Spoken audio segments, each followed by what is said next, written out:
Hello and welcome. I'm Katie Rutter, and I am so glad you have joined us for this webinar, Leverage Live Streaming for Your Event. We're covering everything you need to know to take your event to a live digital audience. Now, we'll be taking questions midway through and again at the end of the session, so please utilize the Q&A screen if anything comes to mind. And please, if you have questions well after the session, feel free to email me directly, katie@thinginaPot.com. This event is being recorded and will be sent to you via email tomorrow. Please feel free to share it with your friends or colleagues who may not have been able to be here today. The webinar will last about 30 minutes and have 4 main sections. First, we'll cover essential choices to make before you live stream.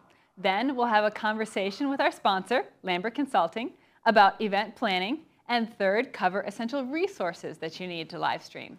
Finally, we'll have a conversation about hybrid event planning with Down Syndrome Family Connection, who rocked the live stream scene earlier this year. Our goal at Thing in a Pot Productions is to help you to grow with video. We provide videography and live streaming services to businesses and nonprofits. To learn more about our live streaming packages, you can visit our website, thinginapot.com. Now, let's talk about the essential choices you need to make if you're going to live stream your event. I'm going to assume that you have already made some basic event plans like date and time, who you want to attend, agenda, goals. So before you even click the Go Live button, and I'm talking at least 4 weeks in advance, you need to decide 4 things: your live stream budget, whether this is a hybrid event, your platform, and what will be seen and heard on camera. First, we're going to jump into the deep end here. You need to decide your budget.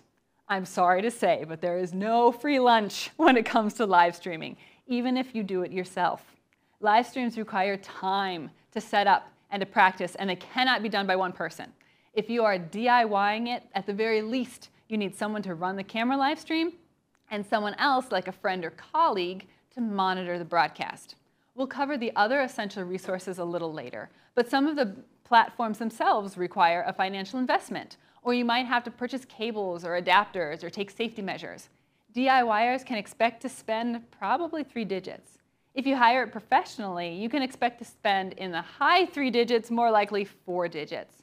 If it's a complicated event with a lot of moving parts, I would highly recommend you hire a professional, because statistics show that 2 out of 3 consumers have a bad opinion of a brand with poor quality videos.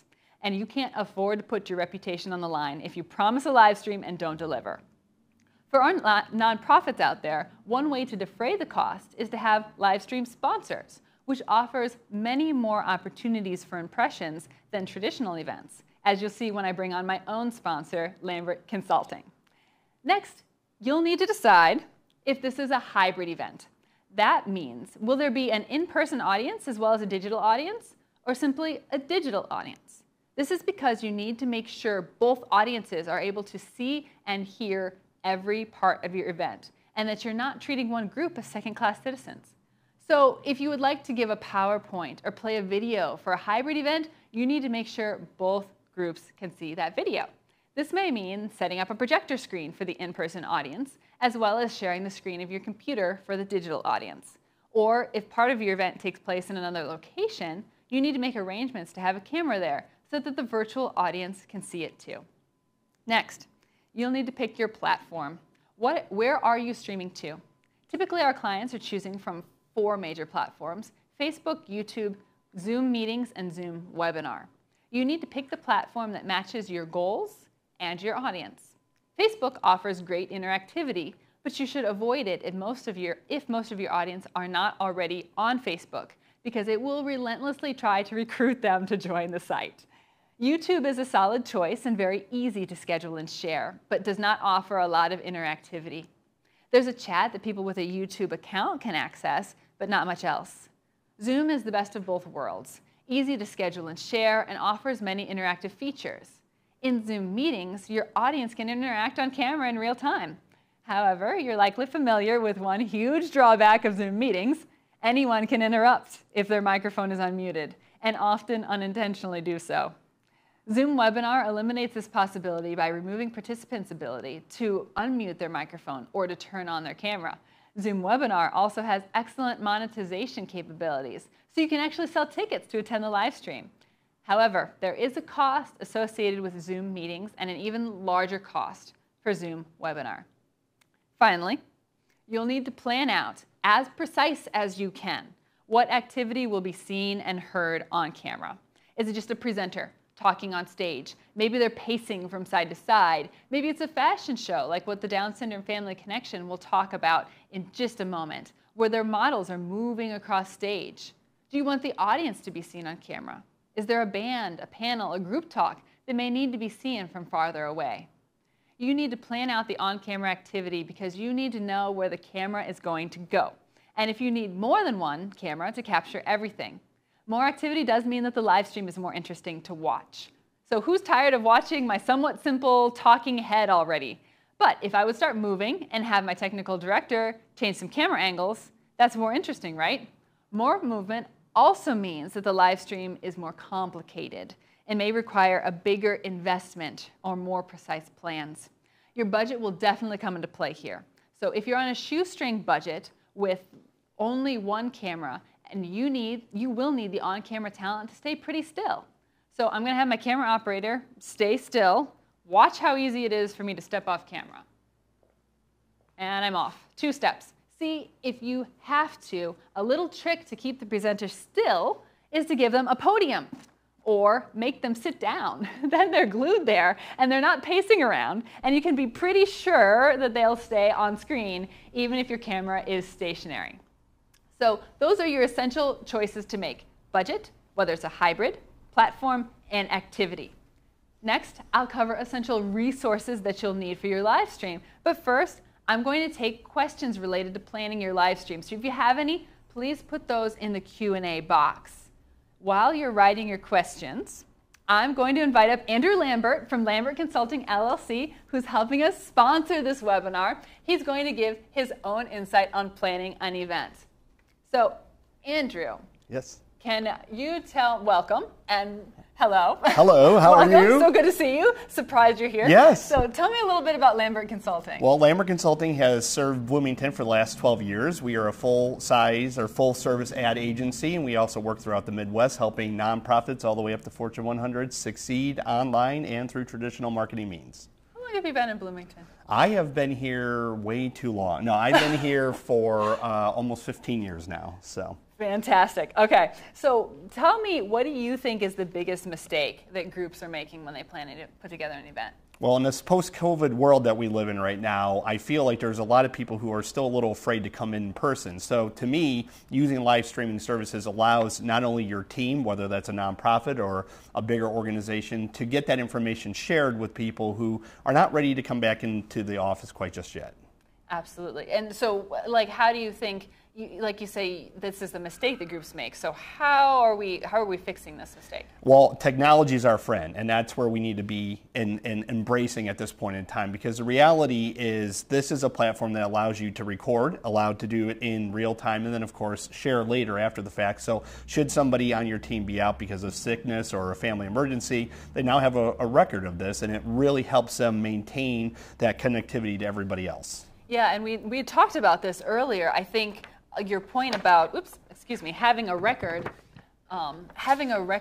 of the meeting, and this is, you're talking about not just like a board meeting, correct, right? Because that's useful to have a record there, yeah, but you're also talking like fundraisers or more kind correct, of fun activities, right? So you'll be talking Rosalie, and I was able to take part of that wonderful event earlier this year. And the amazing thing about this technology is that it really did include everybody. But to your point with, like, I serve on an HOA board, it is very hard to maintain somebody in a position of secretary, and that's actually one of the requirements. Even if you're a for-profit, if you have these meetings, live streaming and these sort of events allow you to have that written record, if you will, already in line, so you can share that or review it at a later date. So it's just about making sure you're empowering everybody that's in that organization and keeping them up to speed. And it goes beyond. It's a more personalized detail than just a text message or a phone call.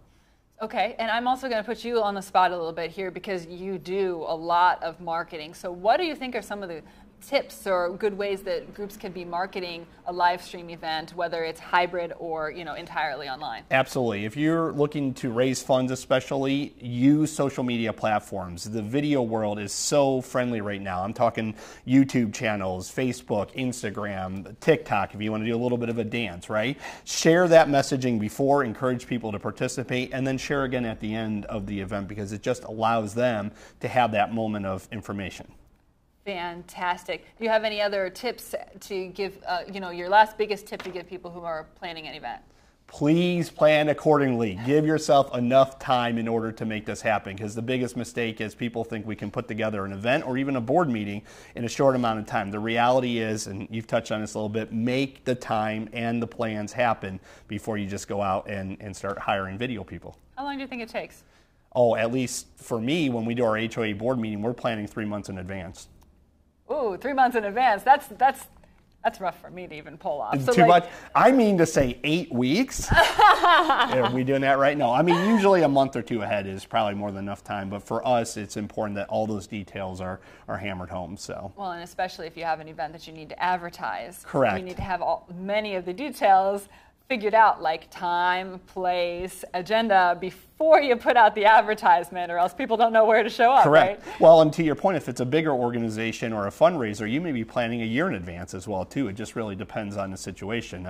Rosalie will touch on this, but I mean, we've been planning this year's Buddy Walk for almost a full year since the close of the last one. So. Wow. Andrew, thank you so much for your insight. So now we have time to take 1 or 2 questions. I'm not seeing any of the audience questions yet, so if you want to go ahead and type those in, I'll give you 10 seconds. Type faster. Okay, so there will be an opportunity to have more questions at the end of this broadcast, so if anything comes up as we're talking, as we're covering these other sections, we will do that. So before we're heading on to our next broadcast, our next section, essential resources. Okay, so we're going to be moving on to that next section, essential resources, that you will need in order to live stream your event. So first and foremost, I recommend a solid internet connection. Please, you will need a solid internet connection, and I highly recommend that you use a hardwire Ethernet connection. So Wi-Fi, especially cellular data, are notoriously unreliable, even if you have the fastest upload speeds available. On Facebook and YouTube, you risk losing your stream altogether and not being able to reconnect if your Wi-Fi becomes unstable. So typically, if there is Wi-Fi, there is hardwire Ethernet. The same box that beams out the Wi-Fi usually has Ethernet ports on the back of it that can be connected with a simple cable. Professionals like us have extremely long Ethernet cables for this very reason. If you're a DIYer streaming with a phone or an iPad, there are relatively inexpensive adapters that you can find on Amazon. You'll just plug in the Ethernet adapter into the USB port and it'll connect to the hardwire internet. No further installation required. To make sure that your device doesn't flip to Wi-Fi accidentally, though, I recommend shutting off your Wi-Fi altogether in your device settings. If you must stream to Wi-Fi, use a private network that no one else has access to. This will make sure that no one else steals your bandwidth. Internet speed is also important. Test it in advance. We recommend that your upload speed be at least 4 megabytes per second. You can run a free speed test on your internet connection by going to speedtest.net. The next essential resource is access to electricity. Professionals will need to plug in our many pieces of equipment. If you're doing it yourself, the last thing you want is for your phone or iPad to die mid-broadcast. Murphy's Law. Livestream will suck the life out of your battery much more quickly than expected. DIYers will also need to pay attention to safety. If you have power cables or other cords strung to your streaming device, make sure that no one can trip on them, that they are flat on the floor and either don't cross a walking path or are taped down. You should also make sure that any stand is weighed down and isn't going to topple over. Essential resource number 3 is more obvious: video and audio equipment. Now, if you hire a professional, you don't need to worry about this. But if you're a DIYer, you will need a camera or a device with a camera. You will also need a way to keep it stable throughout the broadcast so you don't make your audience seasick. So a tripod with a rig like this one would do the trick. You can just strap your cell phone in here and it stays still, stays stable.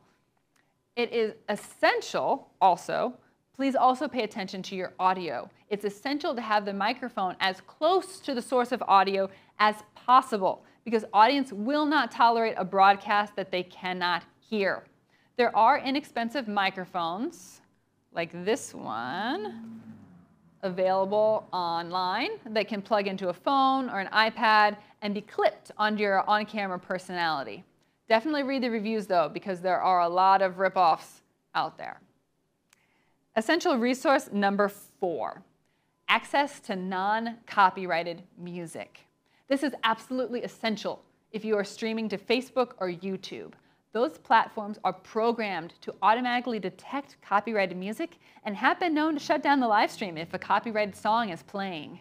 If you want music included in your event and you're streaming to Facebook or YouTube, you'll have to use music that is either performed live, that you have the license for, or music that is in the public domain.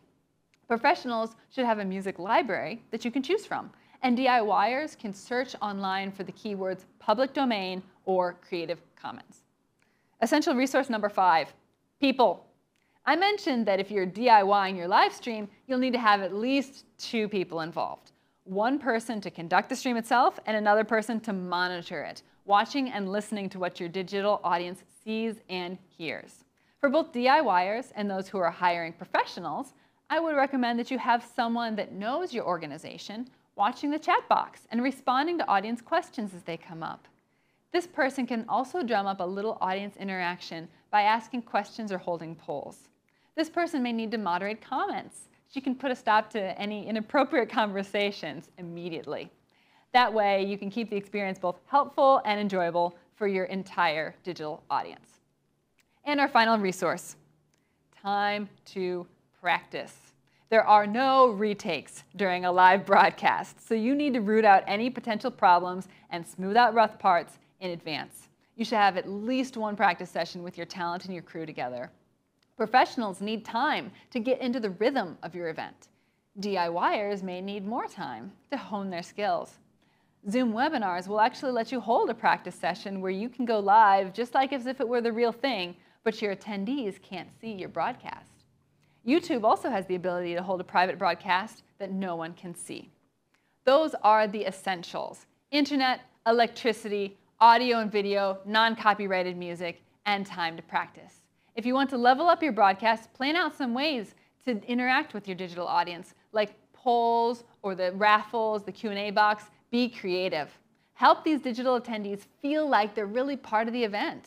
Then you can plan for additional elements like graphics or a PowerPoint or welcome videos that play before your event gets started. I would be happy to talk through your ideas. When it comes to live streaming, the sky really is the limit. Now, I will be taking any final questions in just a few minutes, so please put those in the Q&A box. While you're typing, I'm going to invite up someone who really rocked their hybrid event. Rosalie Sherwood of the Down Syndrome Family Connection. Hello, woohoo! You did everything right. You had beautiful graphics, she had a practice session, she had audience interaction, and she had a great live stream. So, Rosalie, can you tell me a little bit about can you tell me a little bit about the mission of Down Syndrome Family Connection? Yes, absolutely. We are an organization that was formed by 3 moms of children with Down syndrome, and we needed connection with each other and with other parents, other people with Down syndrome of all ages. And so we formed the group, and we basically promote acceptance and education and understanding of people with Down syndrome. We promote employment of adults with Down syndrome, and then also just offer that support between families and staff and the individuals with Down syndrome themselves. How long has Down Syndrome Family Connection been around? Since 2006. 2006. Woo! Yeah. And I've mentioned how, I mean, your organization does a lot of things right. Live streaming being one of many things that you're really rocking. Just thanks to you, though, definitely. Well, let's talk about the event, right? So you hold the Coco Couture Fashion Show every year. It's a fundraiser, it's an outreach event mostly. Individuals with Down syndrome are strutting their stuff on the runway. They're escorted by community celebrities. So what made you choose to hold a hybrid event with a digital and an in-person audience? Well, in 2021, we had actually done a completely virtual event for our fashion show. Rather than cancel it altogether, we thought we got to make this happen some way. So we did a pre-recorded and then presented it live as a as an event.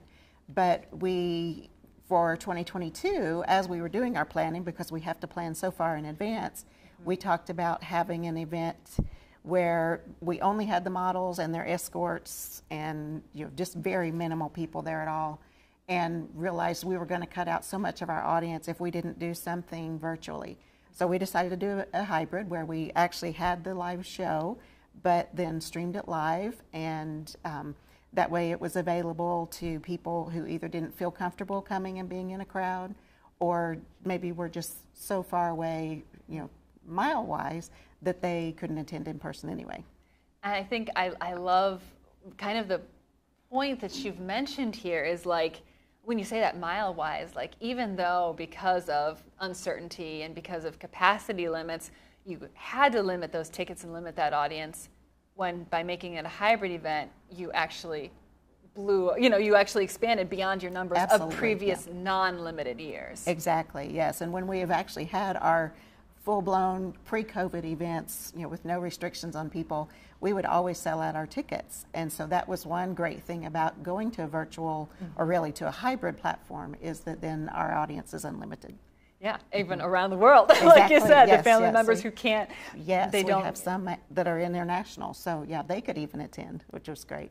I absolutely love that. So let's talk about, again, the event itself, which is a little unpredictable, right? Because you're literally giving kids a spotlight. Absolutely. So how did you rein that in? Okay. The biggest part really was a very, very detailed script. And, we had to, again, plan way in advance. We had to get every detail down on paper so that you had a copy behind the video production. We had a copy for our MC, for our stagehands and assistants. Everybody that was controlling the event essentially had a copy of that plan. And we also did a practice session. Well, first, you and I met first, way before the event, and just talked through the whole thing, walked through the venue, checked out the internet signal, did all the kind of things we could do ahead of time. And then the day of the event, we had the actual practice run where everyone participating got to do their part, and we could even watch for any last minute kinks there, but it made all the difference to be prepared like that. I think, and I do think that was the walkthrough. This was weeks, probably even a month in advance that we walked through the venue itself. You and I, as well as another the venue organizer, the venue liaison there. We walked through. I found out where power outlets were. We turned on the lights. We found out it was too hot. There was a lot of changes that we made, and it also helped my team be prepared when we walked in to make sure we had all the right adapters, we had the right cord lengths, that nothing was a surprise when we walked in the venue. So that was so helpful. So let's talk about, you wanted to sell tickets, right? So what did you end up doing and how? Okay. Well, we actually used a platform that we use for our Buddy Walk fundraiser, which is essentially a registration system, but our folks there were able to set up just a straight ticketing for us for that. So people could go online and purchase their ticket, and it was a household ticket. So they paid $21, which is, that 321 is 3 copies of the 21st chromosome. Right. We use 21 a lot in our prices and things. But anyway, they could pay that amount, and then that gave them an access code for their entire household. So if there were 20 people in their audience at home, that's fine. Or if there was just one, it was all the same. But they then received that code the day before the event, and we asked them, please do not share your code. This is only a per household code. So we had to really go on the honor system that people would not distribute that. But we trusted our audience. You know, they're pretty much all about those models anyway. So we felt like that was a safe thing to do. Yeah, and I think that is a great thing that you bring up too, because the way your system was is they bought the ticket, they got a link, but everyone got the same link. Correct. Right. Anyone Correct. who was attending the fashion show so anyone who had that link could attend the fashion show. So it was Correct. really trust in the audience. But there are, and something you had looked into, we talked through, is there are other services, Zoom Webinar being one, that provide a unique link that can only be used once. Correct. Right. Correct. So Yes. if it's an event, unlike it's an audience, unlike Yes. yours, we would be, that would be a better option if you can't necessarily trust your audience to not broadcast that link live.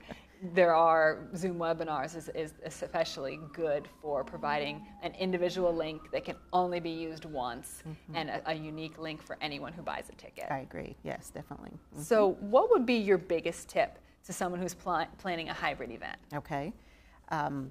First thing I would say is that you really, really have to treat it as two separate events. You've got your your in-person thing, which that kind of feels like that's the only thing happening, but it's not. So you have to really chart out each half of it, the live and the virtual, and make sure that you've covered everything, thought through everything individually. But then you have to look at how do those two events intersect, and does the lighting work for both situations? Does it work for the people on stage as well as for the video? Interactions, like we had chat available, how does that work in with the live event as well? So just really making sure that you understand what's happening in both of those things. And then I have to add just a little bit of another tip, which to me, maybe feels like a commercial, but I really feel like it is absolutely important to hire professionals to do this for you. And I told Katie after our event, I was very stressed about it. There's a lot of things going on when that event, with the models and all. We were also hosting a silent auction during the same event. So it was really a lot going on, and I was very stressed about it. But the one thing I did not worry about was whether our video production and streaming was okay. Again, our meeting beforehand was so important. We really we worked it all out, and I just felt like, okay, that's happening over there, and I don't have to worry about it. So it's a really, really good thing to have. Well, that's one thing that we love doing, because especially our nonprofits and many of our business, even our businesses, they have one person who wears an awful lot of hats. Yes. And if we can take one thing off of your plate and make your life a little bit easier, absolutely, that's what we want to absolutely provide. Highly recommend it. Yes. So, yes. Rosalie, thank you so much. Absolutely. Thank you so much for sharing. So I'm sure that your information will be a great help to others as they're planning your event. Thank you, Rosalie. So let's it's time for any audience questions that we have. So we do have a couple here. One from Michelle. Hello, Michelle. It's good to see you. All right. Well, I can't see you, but you can see me, so it counts. What are the best types of events to live stream? Ooh. All right. I'm going to go. So there's two ways I can go with this question. I would say anything that you need to reach an audience or to be documented, as Andrew mentioned, documented or reach an audience that is not able, for whatever reason, to attend in person. Okay, so that would be those fundraisers, right? You have the great opportunity to go ahead. You have the opportunity to expand beyond, like what Rosalie is talking about, expand beyond what your normal audience, in-person audience would be. With potential capacity limits, those events also can be live streamed. I'm also going to, my second point in talking about this would be to say the most interesting events for our audience to watch are those events where there is more activity or more motion, okay? So if you are selling tickets and you want to make sure that your digital audience aren't those second-class citizens and do feel included and more entertained, you wouldn't want to do something like what I'm doing today, where I'm just standing and talking. Now, I added a little bit of variety by pulling up other people, right? But you would want something going on, some other sort of entertainment. With video, I mean, it's called a moving picture for a reason. You want to be able to have interesting movement or activity. So things like, you know, things like a concert, or things like, I mean, I keep going back to the fashion show because that just turned out so well on camera. So Michelle, I hope that helps to answer your question a little bit here. I did have another question submitted earlier that I can quick run through right now for those, especially those who are camera shy, and they feel like that they need to be the person on camera like I am right now and talking. It feels like a lot of pressure, and especially the live stream, like what happens if I forget what I wanted to say? So what I'm using today is a cool little tool called a teleprompter that you're familiar with, that newscasters use. They did not memorize the news, they're reading to you. What the teleprompter does is it has my full script or your full script in front of the camera on a two-way mirror, so I can be reading, but it looks like I'm talking to you. So if you're a little bit nervous, a little bit camera shy, worried about forgetting your script, we have a tool, or there is a tool available out there called the teleprompter that we could use. So thank you so much. That is all the time we have. I've kept you for those 30 minutes as promised. Thank you for joining me for this webinar. Myself, my team, we would be happy to help you plan your next event. If you think of any other questions that come up after this event, please feel free to email me directly, katie@thinginapot.com. You can also find out more information about live streaming on our website, thinginapot.com. Thanks again for joining me, and happy live streaming.